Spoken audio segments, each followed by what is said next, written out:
Во Берово, што туку започнува катастрофална туристичка сезона.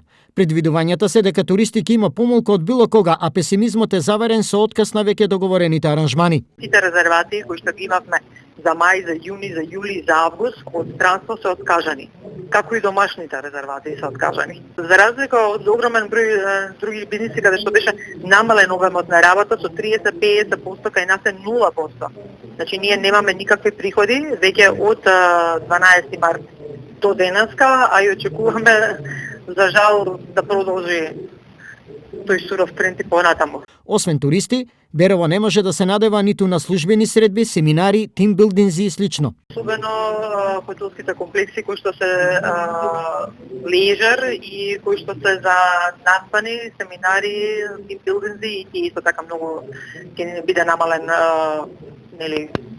обемот на работа и по завршувањето на здравствената криза. Бидејќи фирмите кои што сега правеа семинари и тимбилдинзи нема се, како што кажав, економски слабнати и нема да ги прават веднаш, нема да ги презакажат. Како на оваа состојба гледат од општината и што планираат? Факт е дека сите аранжмани се откажани. Ние како општина ги следиме состојбите преку наплатата на таксата за привремен престој кој е општински приход и сме свесни на состојбите.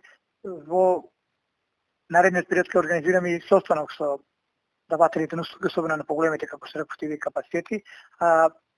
Инаку би апелирал до целата наша македонска јавност и до сите туристи да го посетуваат Берово и на тој начин да овозможиме да се убlažат последиците.